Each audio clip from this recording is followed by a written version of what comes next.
www.secuenciadoreal@mail.com. Gracias. Los Rothschild tuvieron una gran influencia en de dictar las leyes financieras del gobierno. Los informes legales confirman que ellos tenían en el antiguo Banco de los Estados Unidos. Gustavus Mears, La historia de las grandes fortunas americanas, Random House, p. 556. Los instigadores de Biddle en su esfuerzo por establecer el Banco Central fueron los Rothschild. ¿Para quién trabajaba la familia Rothschild? Consciente de que los Rothschild eran una familia judía importante, les busqué en una enciclopedia judaica y descubrí que ellos poseen el título de los guardianes del tesoro del Vaticano. El nombramiento de Rothschild le ofreció al papado negro una privacidad y una secretividad financiera absoluta. ¿Quién pensaría que una familia judía ortodoxa fuese la clave de las riquezas de la Iglesia Católica Romana? F. Tupper Sassi, Gobernadores de Maldad, HarperCollins, p. 160-161. Los Rothschild eran jesuitas que utilizaron su trasfondo judío como una fachada para cubrir sus actividades siniestras. Los jesuitas, trabajando a través de los Rothschild y de Biddle, se proponían ganar control del sistema bancario de los Estados Unidos. Andrew Jackson no estaba muy a gusto con la idea del Banco Central. Cuando Biddle hizo el intento de renovar el contrato del Banco Central en el 1832, el presidente Jackson puso su reelección en juego y vetó el intento del Congreso de renovar el contrato. Lo vetó por 3 razones: el banco se estaba convirtiendo en un monopolio, era inconstitucional, y representaba un gran peligro para la nación el tener un banco que era dominado de forma casi total por intereses extranjeros, los jesuitas. Jackson sentía que la seguridad de América estaba en riesgo si se dejaba en manos de esos intereses extranjeros. Él dijo: no constituye un peligro para nuestra libertad e independencia al tener un banco que tiene tan poco en común con nuestra nación. ¿No representa él mismo una causa de temor el pensar en la pureza y la paz de nuestro proceso eleccionario y en la independencia de nuestro país en guerra?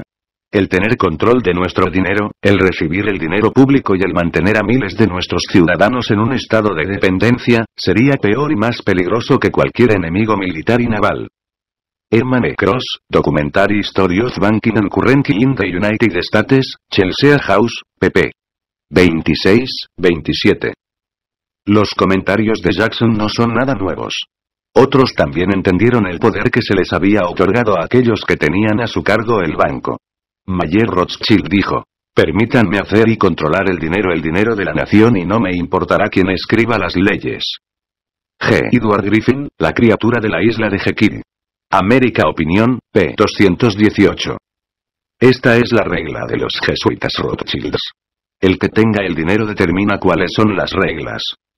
Griffin escribe lo siguiente: la dinastía Rothschild ha conquistado al mundo con mayor consistencia y mayor maldad que cualquier César y todos los Hilders antes que ellos. Ibid, p. 218. Thomas Jefferson decía lo siguiente acerca del Banco Central: un banco central privado que emita el dinero público es una amenaza grande a las libertades de la gente, aún más que cualquier ejército. No debemos permitirles a nuestros gobernadores que nos envuelvan en una deuda perpetua. Ibid. p. 329. Los jesuitas usaron a Biddle y a Rothschild para ganar su lugar en los bancos americanos porque sabían que a modo podrían controlar a la gente y efectivamente reescribir la Constitución de acuerdo a la ley papal. Jackson estaba tratando de detenerlos. Examinemos más detenidamente la situación del Banco Central y veamos por qué la situación es tan peligrosa. La mayoría de las personas no entienden lo del Banco Central, el Banco de Reserva Federal. Es necesario entender que el Banco de Reserva Federal no le pertenece al gobierno de los Estados Unidos como muchos piensan. El Banco Central, el Banco de Reserva Federal, es un banco privado que le pertenece a las personas más ricas y poderosas del mundo. Este banco no tiene nada que ver con el gobierno de los Estados Unidos aparte de la conexión que les permite realizar las operaciones que se describen a continuación. El Banco de Reserva Federal tiene un monopolio total del dinero y son apoyados por el gobierno. Antes de tener el Banco Central, los bancos competían unos con otros y los consumidores recibían los beneficios de la competencia. Esto ya no ocurre. Todos sabemos que hoy día los Estados Unidos toman dinero prestado y que operan basándose en deudas astronómicas. ¿Y por qué ocurre esto? El sentido común dice que la política de mantener una deuda tan enorme tarde o temprano destruirá la organización que tenga este tipo de práctica porque el interés en la deuda aumentará más que los ingresos, haciendo imposible la realización de pagos. Ahora a nuestro escenario. Así a grandes rasgos es como funciona esa operación. Supongamos que los Estados Unidos quieren coger prestado $1 billón.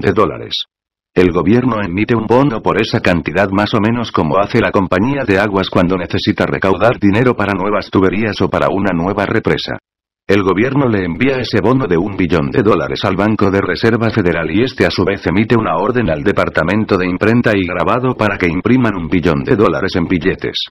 Luego de más o menos 2 semanas, cuando los billetes han sido impresos, el Departamento de Imprenta y Grabados envía los billetes al Banco de Reserva Federal, quien a su vez emite un cheque de alrededor de $2.000 para pagar por la impresión de los $2 billones en billetes.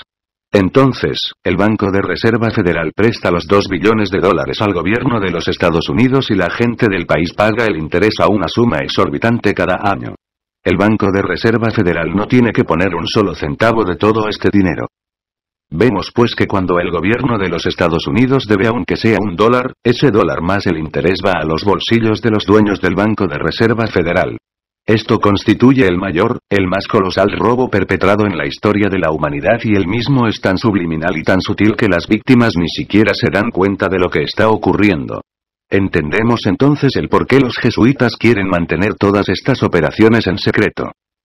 La Constitución de los Estados Unidos le da el poder al Congreso para emitir el dinero. Si el Congreso emitiera su propio dinero como se establece en la Constitución, no tendría que pagar los billones de dólares de interés que está pagando ahora cada año a los banqueros por la deuda nacional, por un dinero que viene de la nada. Si el dinero fuera emitido por el Congreso sería libre de deudas. Biddle le respondió a Jackson rehusando permitirle restablecer el Banco Central mediante la reducción de dinero asignado a las naciones. Lo hizo rehusando otorgarles préstamos. Al hacerlo así hubo un giro en la economía y el dinero desapareció. El desempleo aumentó. Muchas compañías se declararon en quiebra porque no podían pagar sus préstamos. La nación entró en un estado de pánico depresivo. Biddle pensaba que podía forzar a Jackson a mantener el Banco Central. Estaba tan confiado que públicamente alardeaba de que él había sido el causante de todas las penas que sufría América. Debido a su orgullo tonto, otras personas se levantaron en defensa de Jackson y ese fue el final del Banco Central. Ese fue su final hasta que él mismo fue reestablecido en el 1913. Fue entonces reestablecido por las mismas personas, los jesuitas de Roma, con el mismo propósito de hacer que América se inclinara ante ellos y para plantar el poder temporero del Papa en América. El plan de los jesuitas de crear un banco central en América fue temporalmente detenido durante la presidencia de Andrew Jackson. Él se había opuesto a la doctrina de derechos de estados de Calhoun, y había detenido los intentos de Biddle de continuar con el Banco Central. Cuando otras cosas fallan, el juramento de los jesuitas establece que se debe matar a aquel que se interponga a ellos. El presidente se había ganado el odio de los científicos monetarios tanto en América como en el exterior. Los jesuitas estaban furiosos. No nos sorprende por tanto que el 30 de enero del 1835, se le tratara de asesinar. Milagrosamente, ambas balas del agresor fallaron y Jackson se libró de la muerte por un giro del destino. Fue el primer atentado realizado contra la vida de un presidente de los Estados Unidos. El presunto atacante fue Richard Lawrence, quien estaba completamente loco o pretendió estarlo para escapar el castigo. Sin embargo, Lawrence fue encontrado no culpable debido a su enfermedad mental.